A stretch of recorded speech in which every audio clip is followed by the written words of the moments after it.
शिक्षक साथियों, इस वीडियो में हम देखेंगे छात्र की अपार आईडी से संबंधित जानकारी।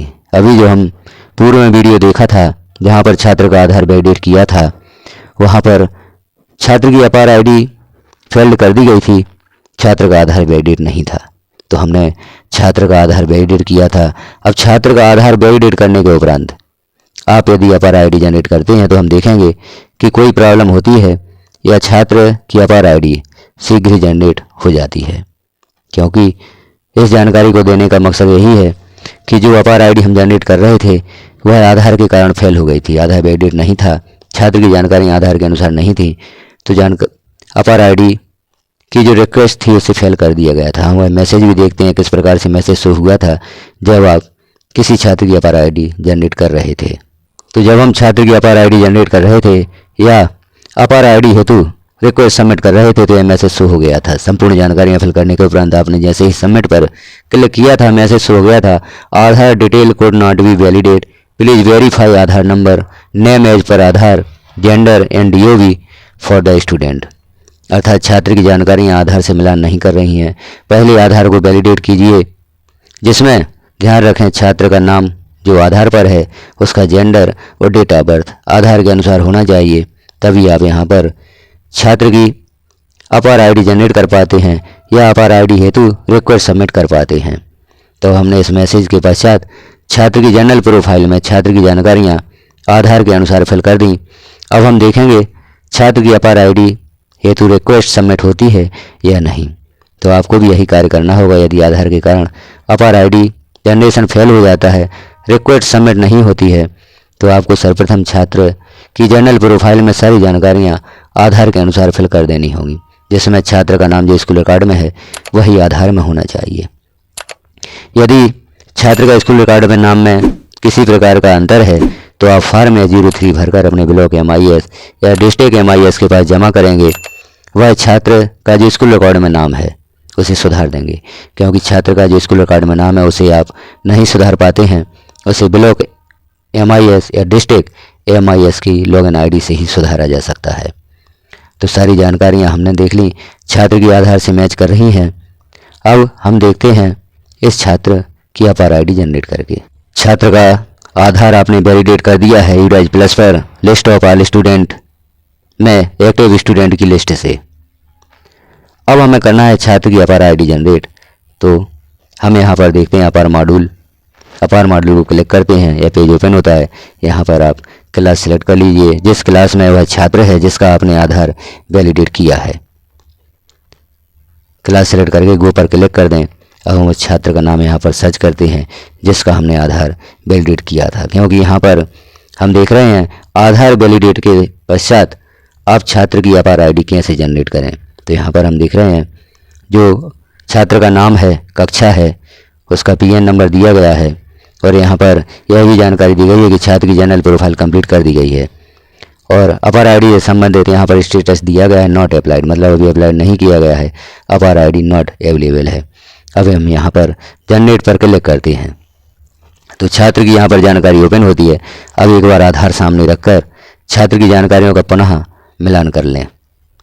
यदि छात्र की समझ जानकारियाँ आधार के अनुसार हैं तो आप यहाँ पर अपार आईडी जनरेट कर सकते हैं। तो हम देख रहे हैं कि यहाँ पर हमने आधार से मिलान किया, छात्र की समझ जानकारियाँ आधार से मेल खा रही हैं।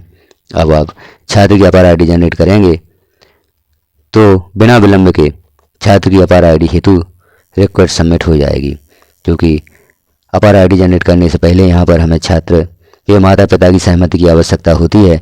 तो यह प्रोफार्मा आप अपने पास प्रिंट करा के छात्र के पिता के हस्ताक्षर करके अवश्य उनकी सहमति लें। सहमति हेतु उनका एक डॉक्यूमेंट्स भी आवश्यक होता है, जो यहाँ पर लिस्ट ओपन होगी।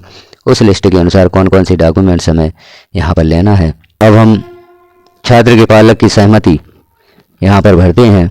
तो यहाँ आपको ध्यान रखना है जो भी छात्र के पालक माता पिता या जो भी अभिभावक हैं उनका नाम जो आधार पर लिखा हुआ है उस नाम को यहाँ पर लिख दें।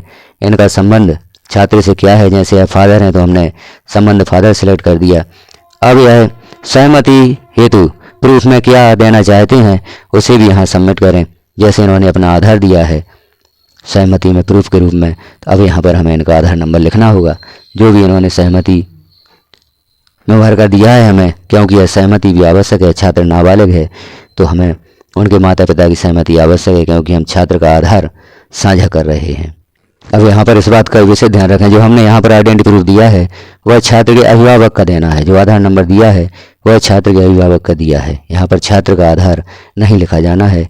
छात्र जो हम सहमति यहाँ पर सबमिट कर रहे हैं वह छात्र के अभिभावक या पालक के द्वारा ही भरी जाती है और उन्हीं की यहाँ पर जानकारी देना है। अब हम नीचे देखते हैं और क्या जानकारी देना है आपको। प्लेस ऑफ फिजिकल कंसेंट, यहाँ पर जहाँ पर अभिभावक ने यह सहमति दी है उस स्थान का नाम लिखना है और यहाँ पर डेट सिलेक्ट करना है जिस दिनांक में सहमति दी है। अब हम नीचे देख रहे हैं शाला प्रभारी का नाम है, उनकी भी यहाँ पर सहमति आवश्यक है अपार आईडी जनरेट करने हेतु। अब यह समय जानकारी कंप्लीट हो जाने के उपरांत हम सबमिट पर क्लिक कर देते हैं। अब जैसे ही सबमिट पर क्लिक करेंगे तो ये मैसेज शो होगा, are you sure you want to generate APAAR ID with consent by father, अर्थात पिता की सहमति के साथ क्या आप अपार आईडी जनरेट करना चाहते हैं।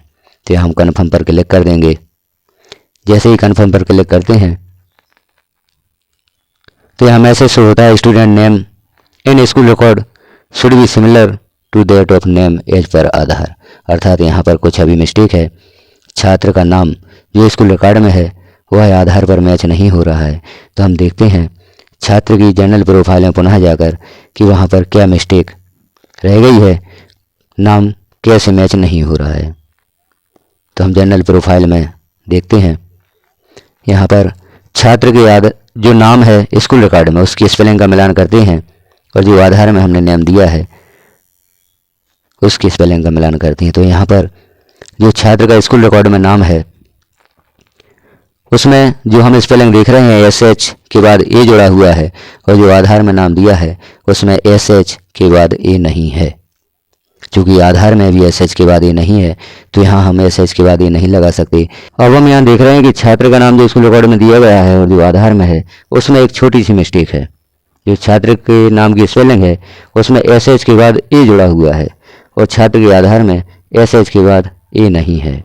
तो अब हमें छात्र का जो स्कूल रिकॉर्ड में नाम है उसे सुधारना होगा।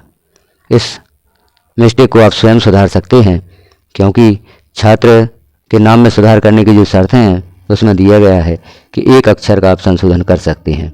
तो अब इसके लिए आपको वह भी हम प्रक्रिया देख लेते हैं कि कैसे छात्र के नाम में आप सुधार करेंगे। इसके लिए आपको आवश्यकता होगी छात्र के परमानेंट एजुकेशन नंबर या PN नंबर की।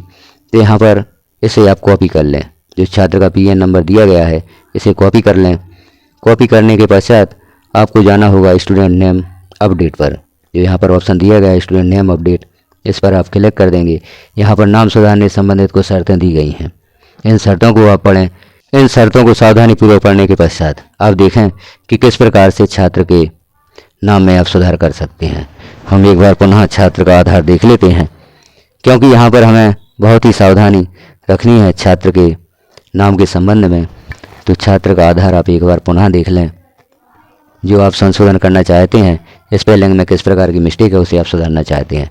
तो यहाँ पर हमने छात्र का जो PN है उसे पेस्ट कर दिया है या लिख दिया है। गो पर क्लिक कर देते हैं। अब हम यहाँ देखते हैं छात्र का नाम। छात्र का जो नाम है आप सुधार करना चाहते हैं उस नाम को यहाँ पर लिख दें। तो आधार के अनुसार आप उस नाम को यहाँ पर लिखें। हम लिखते हैं छात्र का नाम। यहाँ पर छात्र का नाम स्कूल रिकॉर्ड में जो लिखा हुआ है उसे हम लिखेंगे।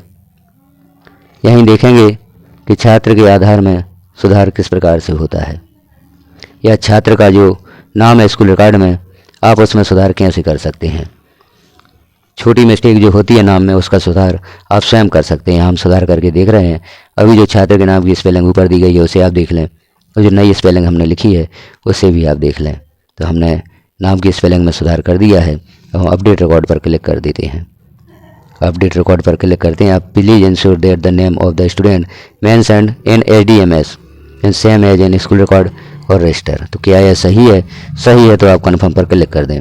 स्टूडेंट का नाम यहाँ पर अपडेटेड सक्सेसफुली हो चुका है। अब हम यहाँ पर एक बार और छात्र का PN पेस्ट करके देख लेते हैं और छात्र की जानकारी पुनः ओपन करके देख लेते हैं। छात्र का नाम यहाँ पर सुधार दिया गया है। छात्र का नाम सुधर चुका है स्कूल रिकॉर्ड में और आधार पर एक जैसा हो चुका है। अब हम पुनः देखेंगे छात्र की अपार आईडी जनरेट करके। तो हमें अपार मॉड्यूल यहाँ पर क्लिक करना होगा, क्लास को सिलेक्ट करना होगा, ऊपर क्लिक कर देंगे, कक्षा के छात्र ओपन हो जाएंगे। छात्र को यहाँ पर सर्च करें और जो छात्र की अपार आईडी हमें जनरेट करनी है जनरेट पर क्लिक कर दें तो छात्र की वही जानकारी पुनः ओपन होगी। अब हम यहाँ पर मिलान कर लें कि छात्र का जो स्कूल रिकॉर्ड में नाम है और आधार पर नाम है वह सेम हो चुका है। अब हम छात्र की अपार आईडी जनरेट करके देखेंगे। अब यहाँ पर जो जानकारी हमने पूरी भरी थी उन जानकारियों को आप पुनः भर दें। तो अब अभिभावक या पालक की कंसेंट या सहमति पुनः भरकर नीचे हम देखते हैं वही आपको जो यहाँ पर कंसेंट का स्थान दिया गया है उसे भरना है और यहाँ पर डेट सेलेक्ट करना है। डेट सेलेक्ट करके अब सबमिट पर क्लिक कर देते हैं। सबमिट पर हम जैसे ही क्लिक करते हैं पुनः वह मैसेज होता है, are you sure to want to generate APAAR ID with consent by father. Confirm पर क्लिक कर देते हैं। अब हम देखते हैं यहाँ पर request for APAAR ID has been submitted successfully, APAAR ID will be generated within few hours. अर्थात अपार आईडी जनरेट करने हेतु हमारी रिक्वेस्ट सबमिट हो चुकी है। कुछ घंटों बाद अपार आईडी जनरेट हो जाएगी। छात्र का अपार आईडी नंबर यहाँ पर प्राप्त हो जाएगा। पुनः हम देखते हैं यहाँ पर जो कुछ छात्रों की अपार आईडी जनरेट हो चुकी है, इस छात्र की अपार आईडी भी इसी प्रकार से यहाँ पर शो होगी। जैसे हम यहाँ ऊपर देख रहे हैं पहले छात्र की अपार आईडी जनरेट हो चुकी है, तो कुछ समय पश्चात कुछ घंटों के पश्चात यहाँ पर छात्र की अपार आईडी शो होने लगी, क्योंकि यहाँ पर रिक्वेस्टेड लिखा हुआ है। कुछ घंटों पश्चात या अगले दिवस में आपको यहाँ पर छात्र की अपार आईडी शो होगी।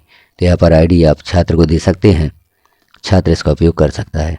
तो यह जानकारी कैसी लगी आपको कमेंट में अवश्य बताएं, क्योंकि यह एक बड़ी ही महत्वपूर्ण जानकारी है। अपार आईडी से संबंधित या आधार वैलिडेशन से संबंधित इन जानकारियों की आपको बड़ी ही आवश्यकता है। तो हमें विश्वास है कि इस जानकारी से आपको बहुत ही मदद मिलने वाली है। तो जानकारी यदि आपको अच्छी लगे तो एक कमेंट अवश्य करें। चैनल पर विजिट करते रहें, चैनल को सब्सक्राइब कर लें, क्योंकि इस चैनल पर कई समस्याओं का समाधान देने का प्रयास किया गया है। शिक्षा विभाग में होने वाले ऑनलाइन कार्यों से संबंधित समस्याओं का समाधान यहाँ पर देने का प्रयास किया जाता है। तो आप बेल आइकन को क्लिक कर ऑल पर प्रेस कर दें। जैसे ही कोई महत्वपूर्ण जानकारी चैनल पर पब्लिश की जाती है वह नोटिफिकेशन के रूप में आपको प्राप्त हो सकेगी। वीडियो को लास्ट तक देखने के लिए आपका धन्यवाद।